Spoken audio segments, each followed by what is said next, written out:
testify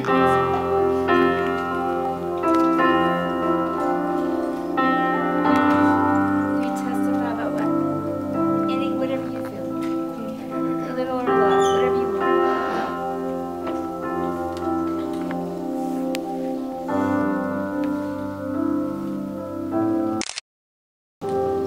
It's so funny, I can sing and play piano, but when I talk and play, I'm like, wait. It's okay. Stop.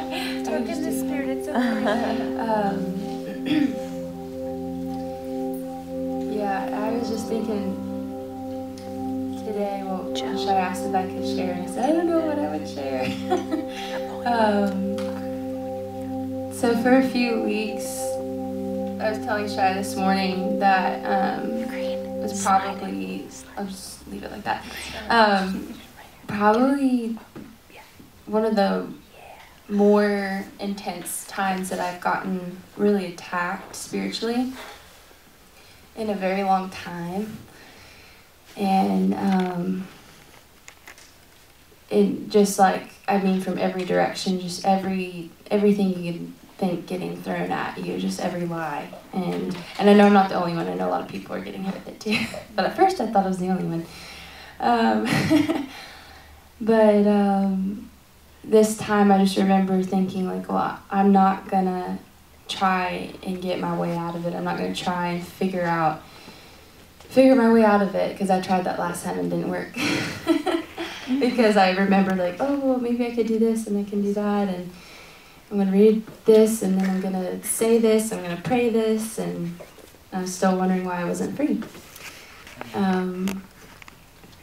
And so anyways, I just, it was to the point to where I truly like felt a huge difference in just everything about me. Like I didn't want to leave my house. Everything was telling, like, so many lies of the enemy just telling me like, you just need to hide away.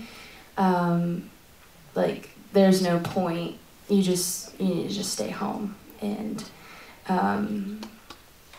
like the thought of being around people made me want to scream.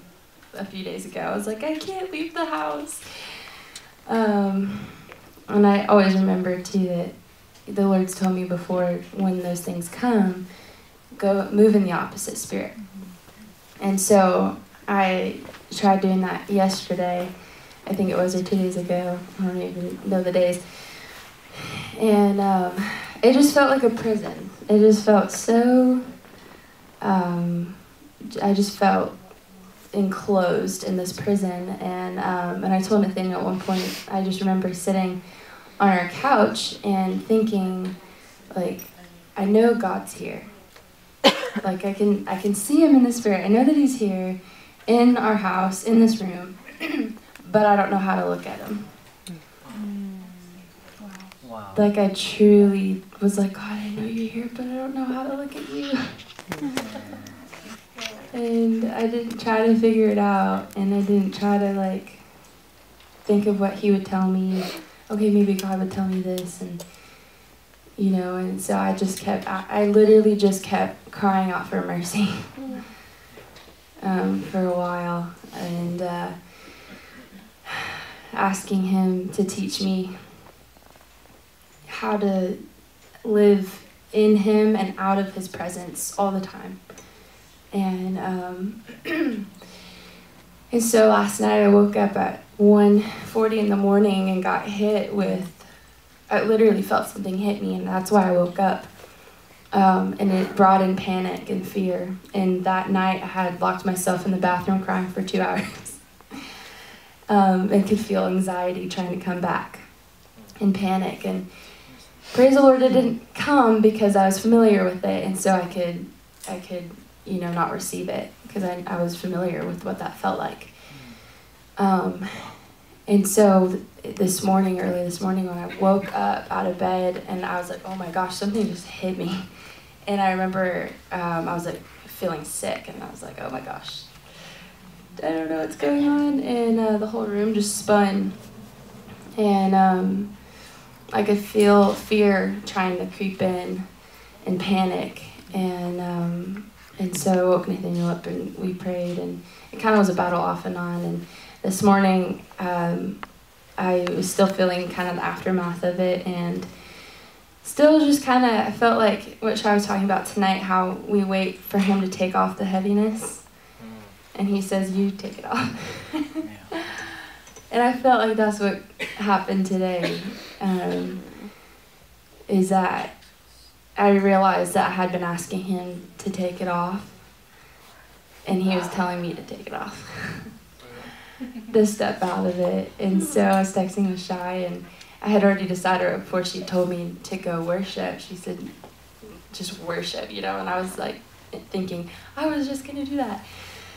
And so I went to my piano and started worshiping, and I told her that I woke up singing her song from Jesus. So I will lift my eyes and tell my heart to magnify the Lord. And when the enemy, and when the enemy is closing in, your spirit is my sword. And so I just started singing that, and I couldn't get through it. I just started weeping. And then all of a sudden, like, I was like, oh my gosh, I haven't been thankful. Like, I've been grumbling and complaining about things that have been happening, and why I'm feeling this and why I'm feeling that, and just so much pride too, and just looking at myself. And so I started thanking him, and I felt like I heard him say, who am I to you? And so I started telling him who he was to me, and I haven't done that in actually a very long time. And I realized that, oh my gosh, I haven't actually like verbalized who God is to me. And so I just started worshiping and telling him who he was to me, and the fire of God just hit me, and I was on the piano just singing that song, just weeping, and then I think 3 or 4 hours passed, and I was still there, just worshiping, and he literally burned out everything. Like, everything that was, it was so heavy, and then all of a sudden, it wasn't. Because I worshipped him, actually, like, freely worshipped him. And then weren't you singing the treasure part? Yeah. Nothing happened. Talk about that. And then I was singing, the Lord led me into singing You Are My Treasure, so you are how I'll measure my life. And you know those moments when you get drunk in the spirit, and I was definitely there. And I started hearing angels singing, like actually ringing in my ears. And I had the fear of God hit me, and I started doing I was like, wait a minute, is that really angels? I don't think, no. Nope, I'm going to believe it is. I'm going to believe it is, even if my worldly mind tells me it's not. I'm going to believe that it is. And I mean, it was like surrounding my head, and like I could hear a higher pitch sound, and they sound like instruments, not really like typically, you know, earthly voices, but like instruments. And then another one came in, and it was like harmonizing with me when I was worshiping, and I was like, he's here. It was just beautiful. And what did she do? What did she do right there? She switched her focus. Yeah. If you ever wonder, I know most of the times I just don't even respond. I know, because if I have nothing to say, I'm not saying anything. But I want you to understand this. Is it okay if I read part of it, Mikayla? Yeah. I want, you know, nothing. I want, like, you know. Listen.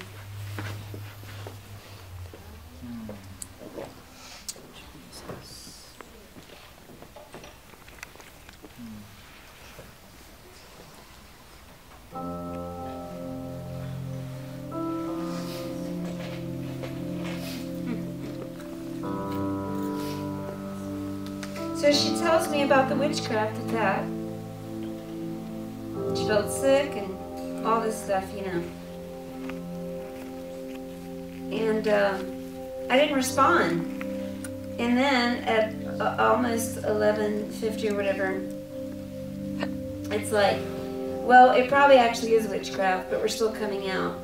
I haven't heard this many under attack at once in a while. He is Lord. He deserves our praise, and we feel good, and when we feel bad, He is worthy. Come out through worship. And then I get this picture of her crying with her purple mask on. I love you. As she's singing, I will lift my eyes.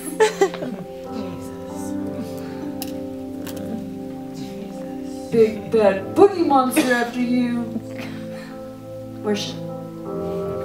But it's a real snake. Worship. Thank Him. Praise Him. Love Him. But it can kill me. So what? The Bible says if it can kill you, don't fear Him. The Bible says if they come to kill you, do not fear them. They can only destroy your body. They can do nothing more after that. That's exactly right. I love that. After that, they can do nothing more. Now, why is that a comfort? Because this is not our life. Because it's not your life. Jesus. The second you breathe your last breath here, you enter your real life. Death is not a problem. To die is gain. All the way up. We don't hurry it along. We're not suicidal. Don't ever get anything mixed up in your mind like I just want to die. That's not what we're talking about. To live is Christ. We have joy in Him. But if He chose to take us,